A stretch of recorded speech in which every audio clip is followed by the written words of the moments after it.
नमस्कार मित्रांनो, आज आपण बनवणार पनीर टिक्का घरगुती पद्धतीने आणि तंदूर भट्टीवर सुद्धा. शिमला मिरची आणि कांदा स्क्वेअर साईजमध्ये कट करायचे. त्याच्यानंतर आपल्याला पनीरचे तुकडे करायचे स्क्वेअर साईजमध्ये. तुम्हाला हवं त्या साईजमध्ये ॲड करा.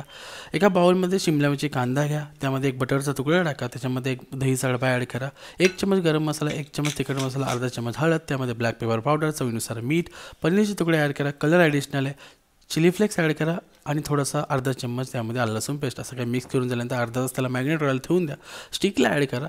मी स्टिक काही भट्टीवरती करतो आणि काही घरात पहिले भट्टीवरती मी ठेवलं राजभावना. सिंपल आहे, कोयल्यावरती ठेवल्यानंतर ते आपल्याला दोन्ही साईडून रोस्ट करायचे आणि बार बार बटर लावायचं आहे. गॅसवरती पण सुद्धा तेच करायचं आहे. गॅसवरती मी एक जाळी ठेवले, खाली गॅस पेटवले, त्यावरती वरतून बटर किंवा ऑइल सोडायचं आहे आणि दोन्ही साईडून जास्ती करपून न त्याच्यात ठेवायचं आहे. कोयल्याचा फ्लेवर येण्यासाठी कोयला जाळून घ्यायचा, एका वाटेमध्ये ठेवायचं आहे, त्याला आपण पूर्ण स्टीम करायचं आहे. ते झाल्यानंतर अशा प्रकारे तयार होतं घरगुती पद्धतीने.